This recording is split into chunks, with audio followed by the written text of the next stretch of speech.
जय हिंद दोस्तों। Welcome to daily UPSC mains answer writing practice. तो अभी जो हम डिस्कस कर रहे हैं daily UPSC mains answer writing practice में, वो हम कर रहे हैं जीएस 4 का। ऑलरेडी हमने जीएस 1, जीएस 2, जीएस 3 कंप्लीट कर लिया है। इनमें मेनली हमने वो क्वेश्चन डिस्कस करें जो कि रिसेंटली 2024 में जो यूपीएससी ने अपना मेंस का एग्जाम लिया था, उसी के क्वेश्चंस को डिस्कस कर रहे हैं। तो आज भी हम जो जीएस 4 का जो क्वेश्चन डिस्कस कर रहे हैं, जिसमें आज हम फोर्थ का बी पार्ट डिस्कस करेंगे। ऑलरेडी फोर्थ ए पार्ट डिस्कस कर लिया है। तो ये जो क्वेश्चन आपको देखने को मिलेगा, ये रिसेंटली 2024 में जो एग्जाम हुआ था यूपीएससी का, उसी में से ये क्वेश्चन पूछा गया था और वही हम यहाँ पे क्या कर रहे हैं, अभी डिस्कस कर रहे हैं। तो यहाँ पे हमने कुछ पॉइंट लिखा है, उस पर हम क्या करेंगे, डिस्कस करेंगे। पहले क्वेश्चन समझ लीजिए, क्वेश्चन कहता क्या है। जैसे देखिए, आपको जब भी आप आंसर राइटिंग प्रैक्टिस स्टार्ट करते हैं, तो वहाँ पे बहुत ज़्यादा ज़रूरी होता है कि आप क्वेश्चन की मीनिंग समझिए कि क्वेश्चन आपसे जानना क्या चाहता है। जब तक आप मीनिंग नहीं समझ पाओगे, तब तक आपकी एक इफेक्टिव जो आंसर है वो कंप्लीट नहीं होगा।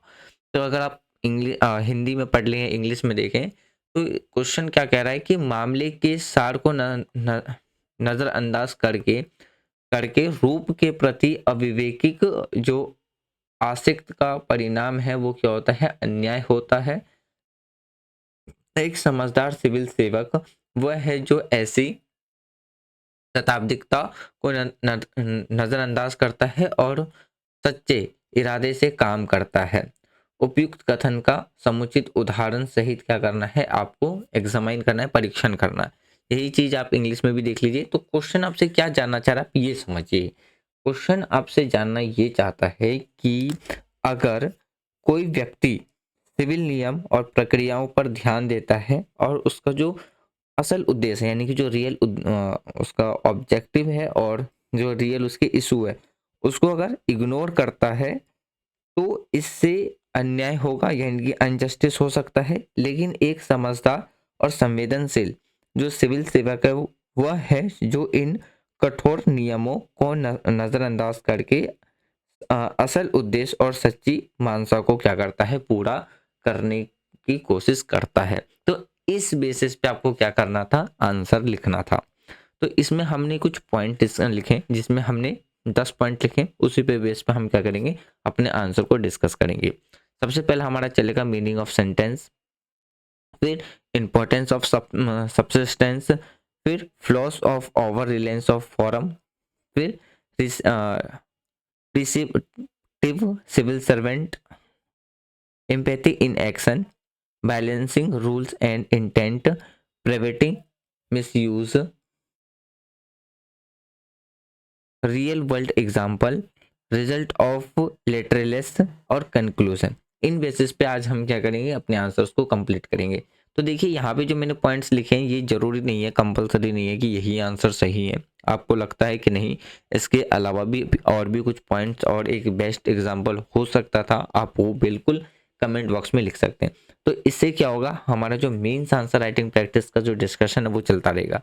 एक चीज़ और फ्रेंड्स, जब हमारे ये जीएस कंप्लीट हो जाएगा सारे के सारे, तब उसके बाद हम 2025 के लिए क्या करेंगे, प्रीलिम्स के लिए डेली जो यूपीएससी जिस पैटर्न पे क्वेश्चन पूछती है, उसी पैटर्न पे हम क्या करेंगे, सब्जेक्ट वाइज क्या करेंगे, एमसीक्यू क्वेश्चन प्रैक्टिस करेंगे।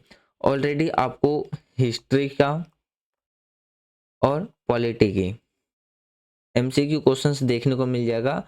वो क्वेश्चन जो इन 27 ईयर में यूपीएससी ने प्रीलिम्स के अंदर में पूछा है, तो उसको हमने क्या किया है, टॉपिक वाइज डिस्कस कर लिया है। और साथ साथ में आपको एम लक्ष्मीकांत का भी देखने को मिल जाएगा। तो जैसे ही हमारा ये सीरीज कंप्लीट हो जाएगा जीएस वाला, तब हम क्या करेंगे, एमसीक्यू क्वेश्चंस की जो सीरीज चलेगी वो जियोग्राफी से स्टार्ट करेंगे। पहले जियोग्राफी कंप्लीट करेंगे। जियोग्राफी कंप्लीट होने के बाद हम इकोनॉमिक्स डिस्कस करेंगे, और इकोनॉमिक्स डिस्कस करने के बाद हम फिर से क्या करेंगे, पॉलिटी एंड हिस्ट्री की वीडियो दोबारा से स्टार्ट करेंगे, क्योंकि सबसे ज़्यादा जो क्वेश्चन पूछे जाते हैं वो इन्हीं सब्जेक्ट से पूछे जाते हैं। तो फिर दोबारा हम टारगेट लेके चलेंगे 2025 के प्रीलिम्स के लिए। उसी पैटर्न में नजर आएगा जिस पैटर्न में यूपीएससी एग्जाम पूछते हैं, हिंदी इंग्लिश दोनों में मिल जाएगा। जैसे कि आपको यहाँ पे एक साइड में आपको इंग्लिश में आंसर देखने को मिल रहा है, तो दूसरे साइड आपको क्या है, हिंदी में आंसर देखने को मिल रहा है। और एक चीज़, अगर आपको लगता है कि ये सिर्फ यूपीएससी एग्जाम के लिए बेनिफिशियल है तो नहीं, अगर आप किसी भी गवर्नमेंट एग्जाम की प्रिपरेशन कर रहे हैं तो उसके लिए भी आपको क्या है, ये बेनिफिट्स देखने को मिलेगा। तो सबसे पहले हम बात करते हैं मीनिंग ऑफ द सेंटेंस। तो देखिए इस सेंटेंस का मीनिंग ये है कि जो भी कानून है या जो भी नियम है या जो प्रोसीड्यूर्स है, कानून और जो प्रक्रिया है, उसका अगर हम ब्लाइंड तरीके से अगर हम उसको फॉलो करते हैं, पालन करते हैं, और उसके पीछे जो उसका उद्देश्य है, ऑब्जेक्टिव है, अगर हम उसको इग्नोर कर देते हैं तो एक तरीका क्या बनता है, ये क्या लीड करता है, इनजस्टिस को लीड करने का कारण बनता है। अब इंपॉर्टेंस ऑफ सब्सटेंस की बात करते हैं, सब्सटेंस की। तो इसमें आपको क्या देखने को मिलेगा, जो कानून है और जो नियम है वो वास्तविक उद्देश्य है, यानी कि उसके जो वास्तविक उद्देश्य है, और जो न्याय है और जो समानता है, यानी कि जो जस्टिस है और जो हमारी इक्वलिटी है, उसको प्रदान करने के लिए वो क्या करता है, बनाए रखता है, अगर हम उसके ऑब्जेक्टिव को फॉलो करते हैं। अगर हम कंपेयर किसके बात करें, उसको इग्नोर करने के, तो इग्नोर करने के बजाय अगर हम उसको फॉलो करते हैं तो वो क्या करेगा, एक तरीके से इक्वलिटी और जस्टिस को क्या करता है, वो बनाए रखने का काम करता है। Follows of over reliance on forum की बात करते हैं। तो केवल अगर हम बात करें, ओनली अगर हम डॉक्यूमेंट्स की बात करते हैं या जो रेगिड प्रोसीड्यूर्स होते हैं, रेगिड का मतलब होता है कठोर, आपको यहाँ पे हिंदी में भी देखने को मिल जाएगा। तो जो रैगिड होते हैं, यानी कि जो रैगिड प्रक्रिया होती है, ये सख्त जो प्रक्रिया होती है, पर अगर हम ध्यान करते हैं उस पर, अगर मेन फोकस अगर हमारा रहता है, तो लोगों की जो वास्तविकता समस्या, यानी कि जो रियलिटिक जो सिचुएशंस है, उसमें आपको क्या देखने को मिलेगा, उसको हम कहीं ना कहीं क्या कर रहे होते हैं, इग्नोर कर रहे होते हैं, नज़रअंदाज कर देते हैं। एक एग्जांपल से समझिए, यहाँ पे मान लीजिए एक स्टूडेंट है जिसको एडमिशन लेना है, और एडमिशन होने के बाद सिर्फ एक दस्तावेज की वजह से उसकी एडमिशन अगर कैंसिल हो जाती है, तो इस कंडीशंस में क्या होता है, उस स्टूडेंट के साथ एक अनजस्टिस होता है। ऐसे बहुत से केस के एग्जांपल आप देख सकते हैं। कई बार ये भी माना जाता है कि अगर जो लेट जस्टिस अगर मिलता है तो वो एक तरीके से क्या है, उस व्यक्ति के साथ अनजस्टिस ही हुआ है। लेट जस्टिस मतलब एक मान सकते हैं कि जैसे बहुत से केस होते हैं जिसमें हियरिंग होते होते होते 10 साल से ज़्यादा टाइम लग जाता है या 5 साल से ज़्यादा लग जाता है। तो कहा जाता है कि ज़्यादा लेट जस्टिस मिलना भी एक तरीके से क्या है, अन्याय है। तो आप यहाँ से भी समझ सकते हैं। फिर अगले पॉइंट की बात करते हैं, प्रिसिपेटिव सिविल सर्वेंट, यानी कि जो दूरदर्शी सिविल सेवक होते हैं, जिनकी जो दृष्टिकोण होती है वो दूर तक होती है, यानी कि वो लंबी दूर तक सोच के चलते हैं, आउट ऑफ बॉक्स की जो थिंकिंग लेके चलते हैं। तो ऐसे जो अधिकारी होते हैं वो क्या करते हैं, जो भी नियम होते हैं उनकी जो व्याख्या की जाती है, यानी कि जो एक्सप्लेनेशंस ऑफ जो प्रोसीड्यूर्स है, यानी है नियम की जो भी व्याख्या है, उसके दृष्टिकोण से क्या करते हैं, वो देखते हैं, जिससे क्या होता है वो, और उसके जो रिजल्ट्स निकल के आते हैं वो और भी ज़्यादा क्या हो जाता है, जस्टिबल्स हो जाते हैं, यानी कि जस्टिस उनके लिए क्या हो जाता है, इक्विटेबल आउटकम सिक्योरिंग हो जाता है, मतलब सिक्योर हो जाता है, उसके परिणाम क्या हो जाते हैं, सुनिश्चित हो जाते हैं। फिर एम्पैथी इन एक्शन, यानी कि उनका जो कार्य होता है उसमें सहानुभूति आपको देखने को मिलेगा, कि जो दूरदर्शी जो ऑफिसर्स होते हैं, अधिकारी जो होते हैं, अधिकारी लोग की जो होते हैं, उन्हें ज़रूरतों को क्या करते हैं, वो कठोर और जो औपचारिक से ऊपर रखते हुए क्या करते हैं, जो जस्टिस है उसको इंश्योर करने का काम करते हैं। अब एक एग्जांपल की बात करते हैं।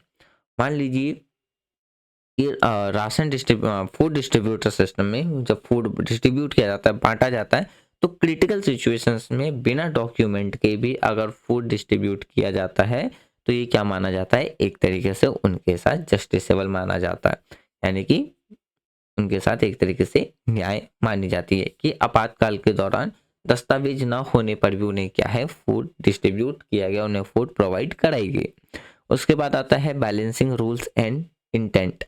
अब इसका मतलब क्या है? इसका मतलब है नियम और उद्देश्य में संतुलन बना के रखना। तो जो नियम की जो व्यवस्था है उसको बनाए रखने के लिए लेकिन उनका जो यांत्रिक है, मतलब जो उनका मैकेनिकल जो एप्लीकेशंस है, तो उनका जो अनुपालन, उनको यानी अनुपालन का मतलब अगर उसको फॉलो ना किया जाए तो वो एक तरीके का किसका कारण बनता है, इनजस्टिस का कारण बन सकता है।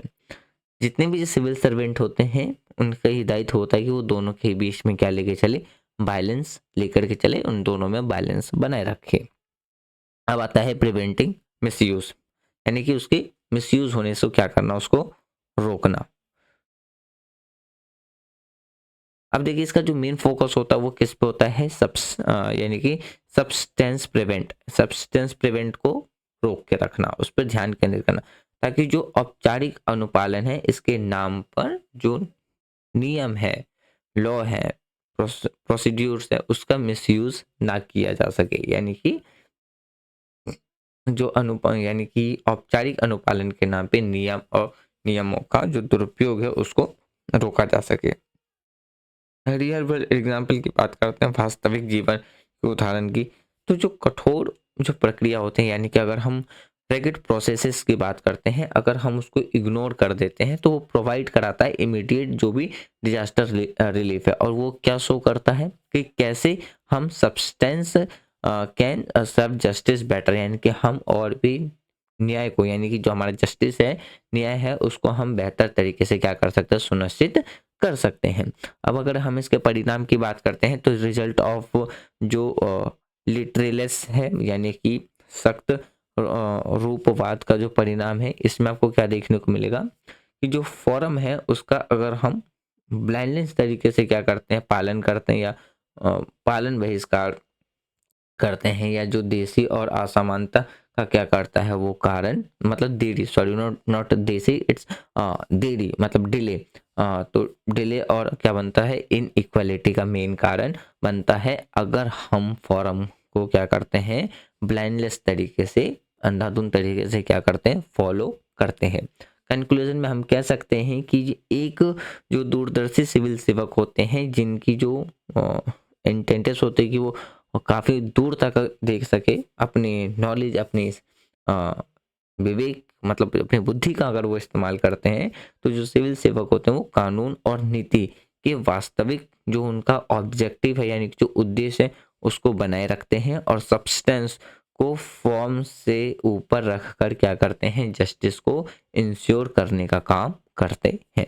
तो फ्रेंड्स यही था, अकॉर्डिंग टू जो क्वेश्चन पूछा गया था हमसे, उसके हमने कुछ पॉइंट्स आंसर डिस्कस करे, आपको हिंदी इंग्लिश दोनों में मिल जाएगा।